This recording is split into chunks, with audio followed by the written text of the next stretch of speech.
la la, I'm so glad that everything arrived this week. So I was just trialing, got quite a few cords attachments, and I was just trialing this one. Even though there's pink in this lamp, this shocking pink cord doesn't seem to go so well with it. So I'm pulling it out, and it seems that this cord isn't the cord that is supposed to go with this design of lamps anyway, but I was just kind of testing out a theory, let's say. So we say goodbye to the pink. It's currently holding up my iPad, which is what I'm recording this on, and then we're saying hello to the cord that my suppliers say is the one that goes with this kind of table lamp. And it's supposed to be 3.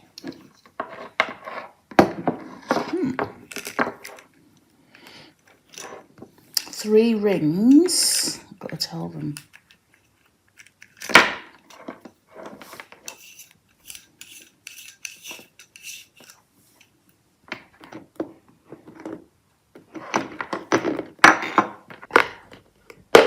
That's it. It clips in and it makes it nice and sturdy. And then the other one sits ready to receive the light bulb. So I'm just trying this one out for size. I love the way it looks. It's got a very kind of groovy 1960s vibe that I remember. I am sometimes hankering for some of that old 60s music. I actually just love it. So just trying it on for size because I'm going to change up the rings for this. Instead of the white rings, I've ordered some nice gold rings. I didn't want to spray them myself because, don't always get a nice even spray when you spray it yourself. And it doesn't always stay on. So I made sure my supplier gets me some, they do the spraying really, and so it's gold enough. It's a lovely not too blingy gold. I like what they've done, and it's a nice sturdy. I'm sure it looks like they've had it all done professional. Some of my others that I've done before, the gold chips off a bit, but this is a nice sturdy coating of the gold, so I'm happy with that. And so I'm now going to make sure that these 2 rings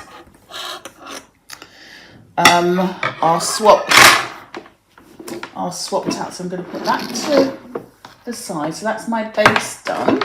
And you can see it comes with, this is a UK plug. So I don't know if anyone's buying it from abroad, you just need to get a UK adapter to plug yours in. And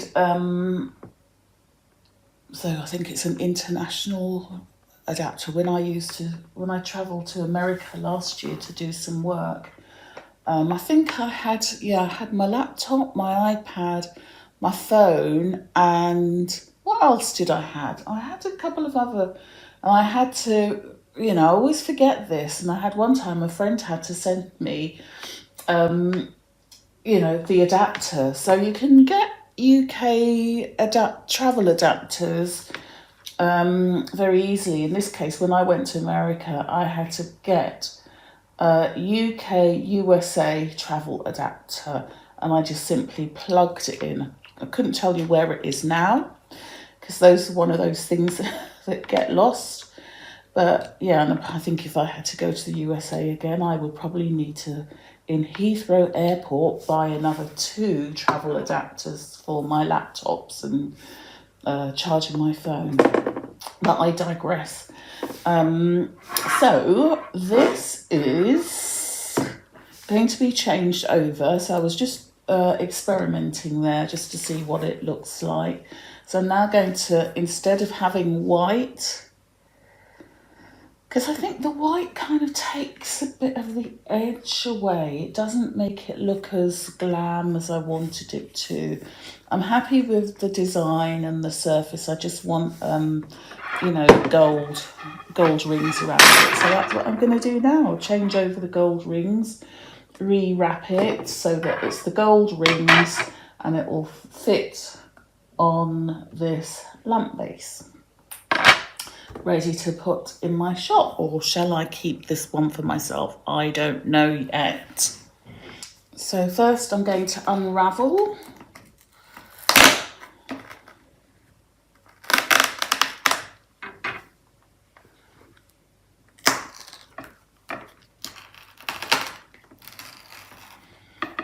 Luckily it's made of a very durable, it's acrylic paint through and through. It's already on the backing, the typical lampshade backing. So it's the paint skin on, now poured paint skin on the backing that us lampshade makers tend to use. We like to use the backing because it helps to make it fireproof. You know, when you're making traditional shades, you often have to spray. If you're using fabric, you have to spray the fabric with special fire protector. But because there's a UPVC backing, it protects. So when you see the drum shades and often the Empire lampshades with a kind of a plasticky, might be clear plastic, or sometimes they have gold, or metallic or white. Inside, you can then be assured that it's got the backing that makes the fabric then fireproof, our suppliers say. And but the problem is you sometimes, I see the shades that have no backing.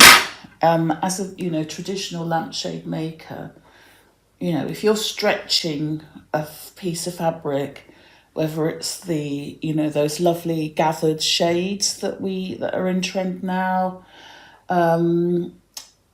or stretching it the traditional way, I'll just show you an example, then you have to make sure that the fabric that you have used has been fireproofed. So this is an example of what I was telling you about earlier. This is a traditional lampshade that I made. This is making a lampshade in the very classical way, although I've added my own kind of fringing to it. This one's about 10 years old now, because I've had my Etsy shop for about 10 years, since 2014. And so this is one of my older experiments. And it's quite literally stretched like a couture dress is. It's stretched on the bias over a frame, so it becomes quite almost drum-like and very, very taut. And you're just literally stretching it, and you're also creating an inner space that is stretched, but then you're stretching the fabric in reverse so that it all looks nice and neat and tidy. And then, you know, adding your own frills, which is what I did to experiment with this one. But what doesn't happen actually when you're buying these shades, you can't tell whether or not the maker of a lampshade has sprayed fire retardant on it. But I have my own fire retardant, you know, it's very easy to get, and you just spray it, you know, you spray it after you've made it, or you can spray the fabric before you've made it. And yeah, so that was what I was saying about the fire protection. The other thing that I'd like to show you is, this is an example of the white. So if you check your lampshades, and you can see that there's a white kind of plastic looking backing, you know that is the UPVC that is today more commonly used to back the fabric. So what I showed you before was the more old-fashioned way of stretching fabric over a frame, but I imagine that this came about, I'll have to do a bit of research, was it in the 60s, 50s, 60s, where to get that protection, you apply the fabric to the backing, the lampshade backing, and that's how you then have the protection. So I am now, you can see that this one's got the backing, because can you see? I've used a clear backing, you can see a little bit of a line there. I've used a clear backing so it doesn't take away from the beauty of the painted skin, the paint skin that I've used to create this lamp. I think, yes, the lamp base, you can very clearly see it's got the traditional lamp shade backing. As that comes from our suppliers. So that is using the traditional lampshade backing. This is a clear, the backing's coming clear, just in case you've got a lovely pattern on the other side of a fabric or material that you're using, and you'd like to let the back shine through as well. So I can't wait to get this one lit up.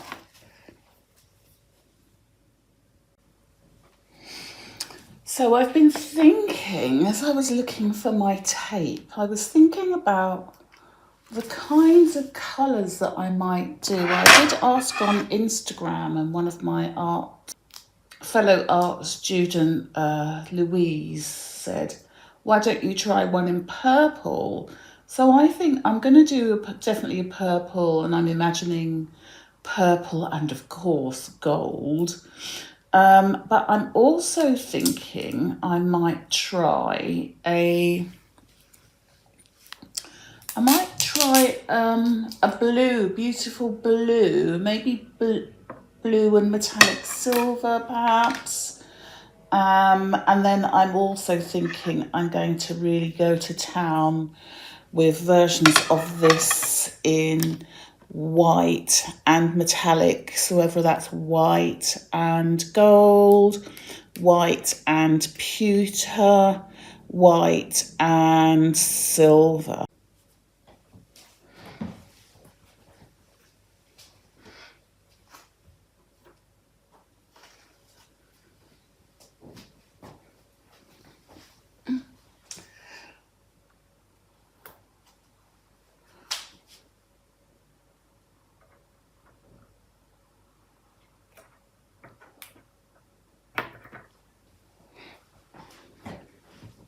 This is the prototype.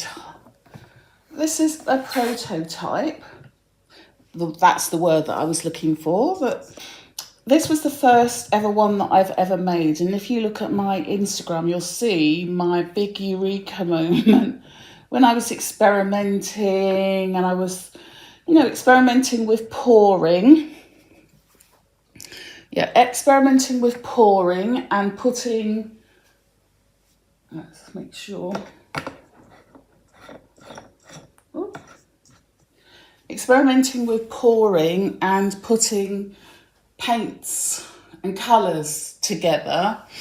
And then I couldn't understand why I chose these colours.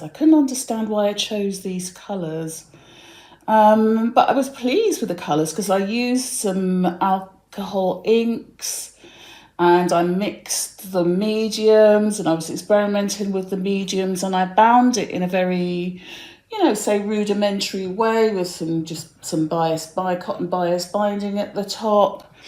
And I thought, oh wow, this is potentially a really good way of using my art. My art's quite abstract, and I love strong colours, and I love to see the natural movement of the colours. I'm not into blowing, which is what, sometimes a lot of the big pouring purists, I just like to see the colours naturally kind of meld, and I don't do too much poking and prodding either. I just pour and see what's happened. I might tip things up and move things around, and what you then get is the natural movement, that whether it's gravity or whether it's dark matter or dark energy, because I'm very much a bit of a fan of programs like Star Talk, because it keeps coming up in my feed. Astrophysics it is. So I allow that to help shape the marks. So with my lampshades, the marks that are made using when I make my art, it's very much giving up to the universe, as it was, giving it up to the laws and the will of the universe.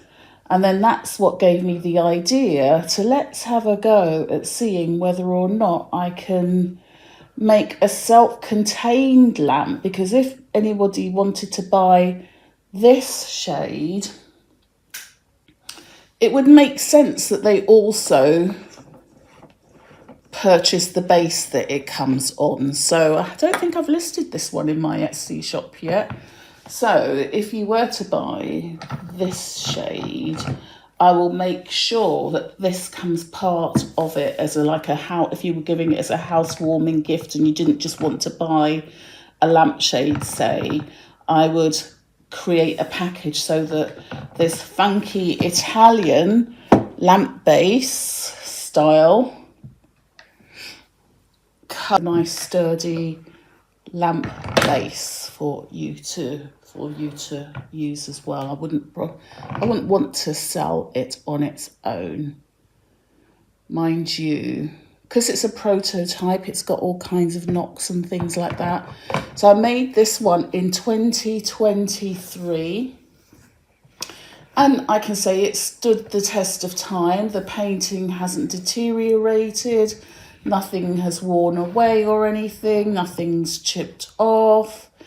So it's lasted for a couple of years.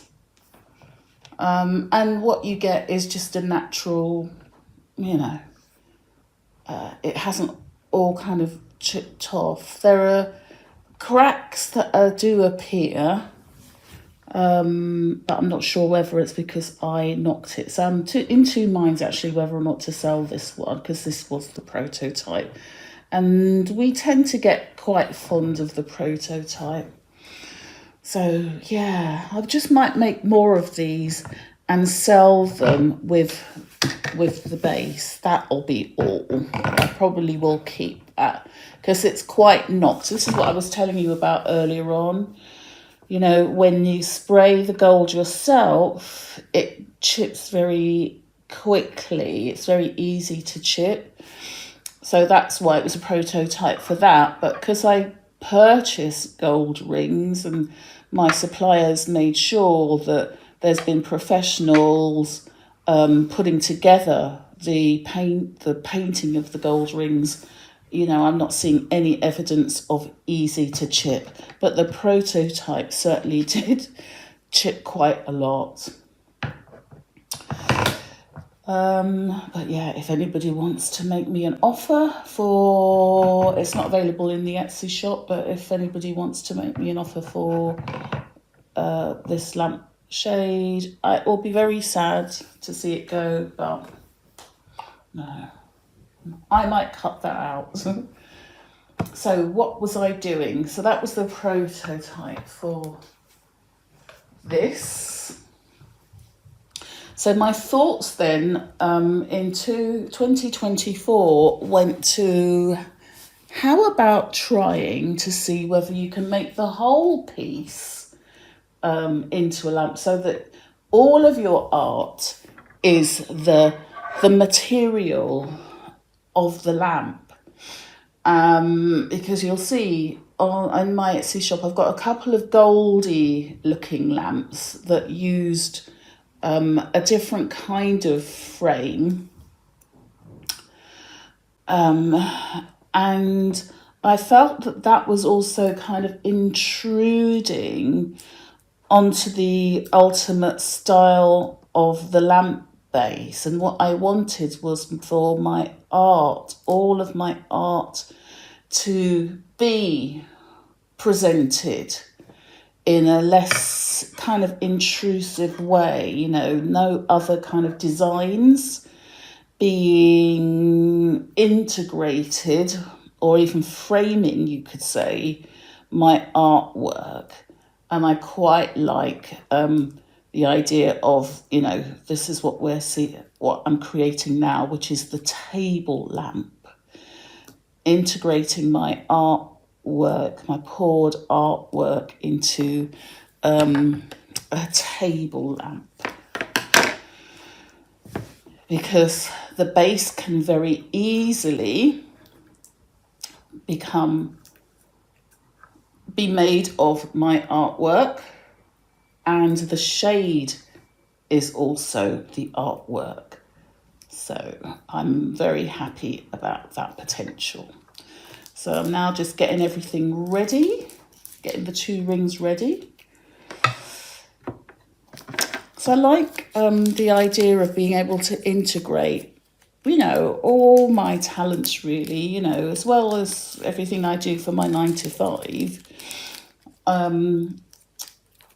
I first got into formalising my creativity through, you know, doing a lampshade making course, and I did a lampshade making course, which was all about how to make those traditional cloth lampshades.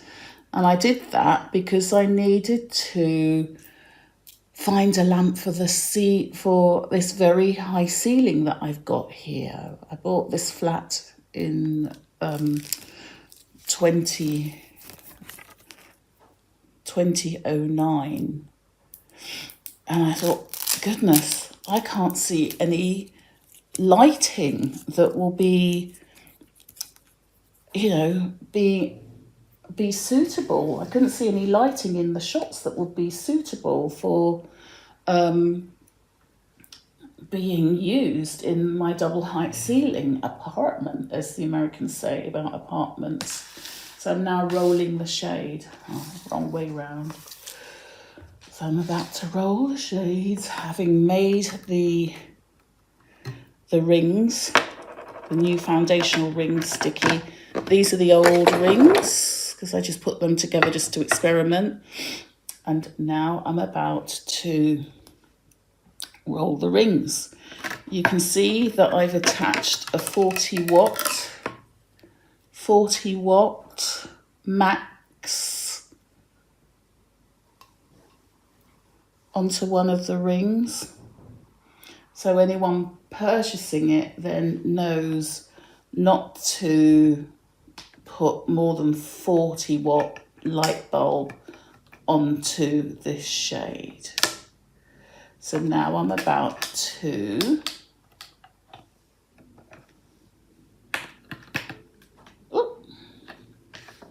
roll the lampshade, as they say in lampshade making community. We have a very vibrant community of lampshade makers. I've belonged to it for quite a few years, and it's a lovely, very nice community. We're doing a lot of spotting of erroneous lampshades in the world. Somebody recently noticed a lampshade that was either too small or was it too big. But the most offending thing that I find in lampshades when I go even to wonderful boutique hotels is that they often leave the seam facing forward. And as someone said in this face group book, it's as bad as, you know, going out without makeup or not combing your hair. You know, having the lampshade seam facing forward is that kind of ultimate sin. And I remember I once I saw that they had this lampshade. They'd created this lampshade they created this lighting, or the man had fixed it or maintained it or something, and it was still sticking out. The seam was still sticking out. It looked terrible. And my friend, I think I embarrassed him when I stood up and just turned the seam to the back, because I felt that poor lampshade is feeling embarrassed, so I'm going to spare its embarrassment by stepping up and turning the seam to the back. So here we are, about to roll. I'm currently deciding on whether to give it a very long, big overlap, because I originally cut it because I thought that I was going to do a 20 centimetre version.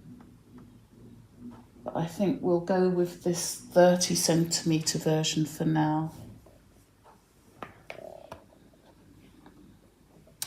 But let us have a little bit of a practice. We'll plonk it on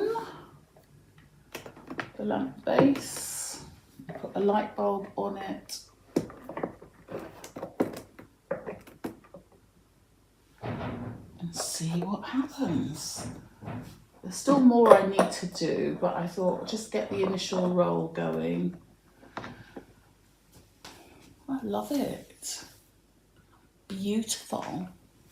I'm always happy unless I can say that something I've created is beautiful, I'm not happy. That's my goal. Beauty. Might explain why when I left school that was what I first did. I worked in the beauty industry. But yes, that is beautiful. I love it. I absolutely love it. Oh, it needs to go right down. So then I need to make sure that when I tighten everything up, it's all nice and snug. Take away the UK adapter. Make sure that that's nice and flush down. And then make sure that the lamp is in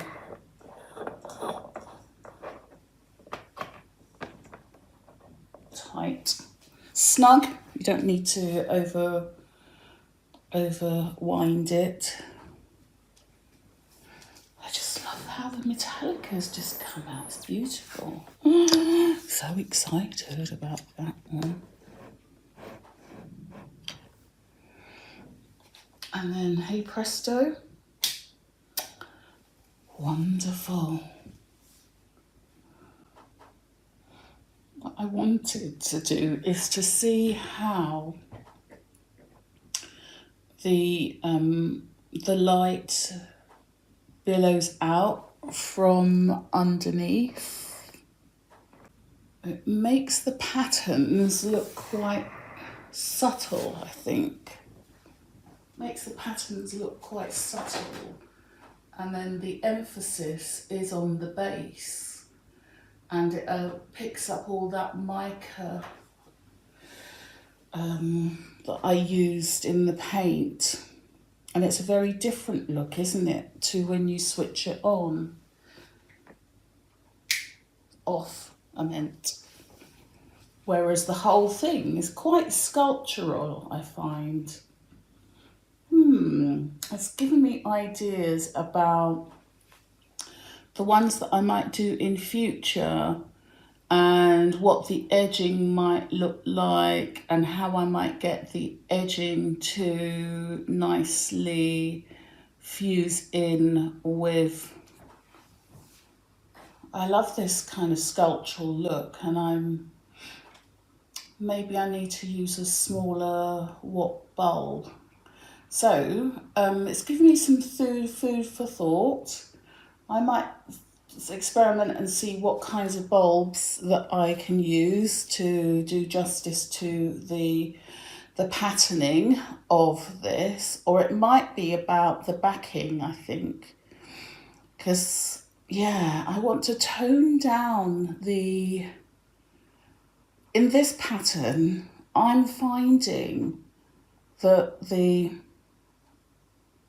light takes away from the beauty of the marbling. And it's not as contrasting as the other one I showed you earlier on. So I'm having a bit of a think now. So I'm going to end the video here and be sure to come back next week and see what I ultimately decided to do about, whether I backed it and didn't use a transparent backing and maybe use the plastic backing instead, or used a different kind of light fitting. So you do want to know how I'll get on with this, just subscribe and I'll put another video up next week. Because I think I preferred it to be, I prefer it off, but you can't have a lampshade where you prefer it what it looks like off than on. You let me know what you think. It does add some light to the lower part of the base, and it does make that look more shimmery. And maybe it's because it's daylight, but I was a little bit disappointed in it actually. But let me know what you think. At the moment, I think I've just realised I've made a lampshade where I prefer it off than on. How funny is that? But life's full of irony, isn't it? That's my art there. I love the pinks and how the pinks connect with that. But yeah, I do need to reconcile. What can I use to get that balance?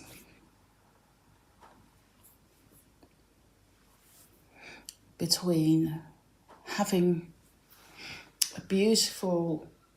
enjoying the beauty of the poured paint skin, but the result of this horrible big lampshade. I'm going to look up, see what, maybe I need to practice what I've preached actually. This is a 60 watt. I'm going to get a 40 watt lampshade. Now that's probably the problem. This is a 60 watt and I'm going to get a 40 watt and I bet it looks much better. So stay tuned to see how I get on next week. Thanks for watching thus far.